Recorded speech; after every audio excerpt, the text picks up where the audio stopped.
show you a foolproof way to have your cake just come out of the pan easily and quick. First, you need some parchment paper and your pans, and you have to cut out a piece of parchment paper for each pan, and you have to draw a line around each pan as far as, because you're going to place the parchment paper in the pan. So I'm going to cut this out now.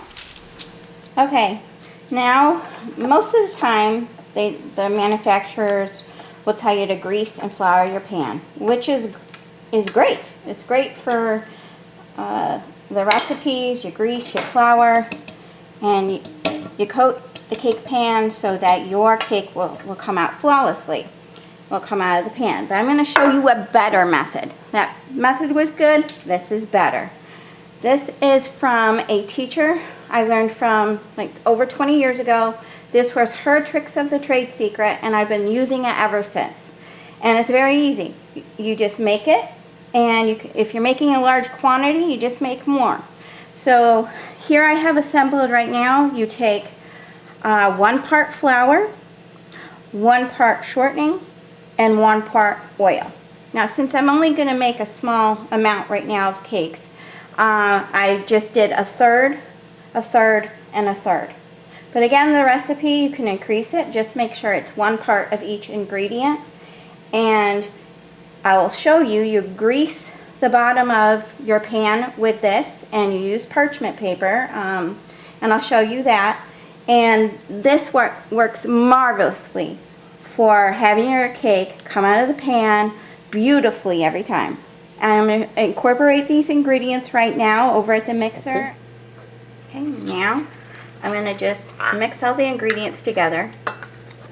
I'm putting the shortening in the bowl. I'm going to add the flour. And I'm going to mix these 2 ingredients first. It will just help break down the shortening particles.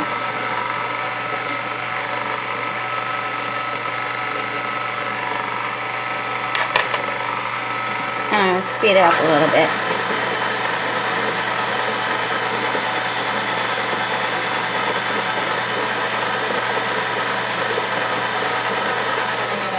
And then I'm going to add the oil.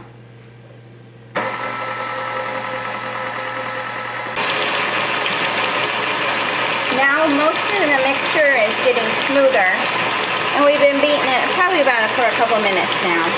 I'm going to just take this, I'm going to turn it off, and I'm going to just take this out and put it in a container. See how smooth that is? Now this is the roux mixture that we're going to use to coat the cake pans. And since the ingredients are just flour, oil, and shortening, you could keep this in your refrigerator for a month or 2 and use it when you need to bake a cake. It'll be already prepared. There you go. Okay, I've already got my roux over here made up, and normally what I do, I've already cut the circle out here. When you cut your circle out, I usually always do the tracing, then cut inside the pencil area. However, if you just cut along the pencil area, I would just face that side down towards the pan. But I always take a little bit of roux, and I put some at the bottom of the pan, and this is just to secure the paper. You only want to put it in the bottom, and it goes like that. And then we coat the bottom and sides of the pan with our roux mixture. However, if your recipe calls for something different, say you're making a sponge cake or a jelly roll pan, lots of times those recipes you do not grease the sides of the pan, the side of them. You'll grease the bottom but not the sides. And there you go, and I'll show you how easy this cake is, comes out of the pan when it's done. Okay, so I let the cake cool for 15 minutes per the directions. And now I'm going to turn it out on my cooling rack.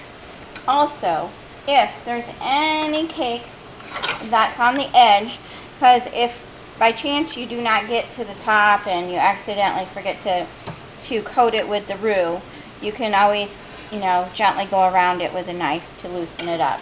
But I'm going to show you how nice this comes out using the roux mixture. I'm going to place my cake plate on here, my cooling rack on here, and I'm going to go like this.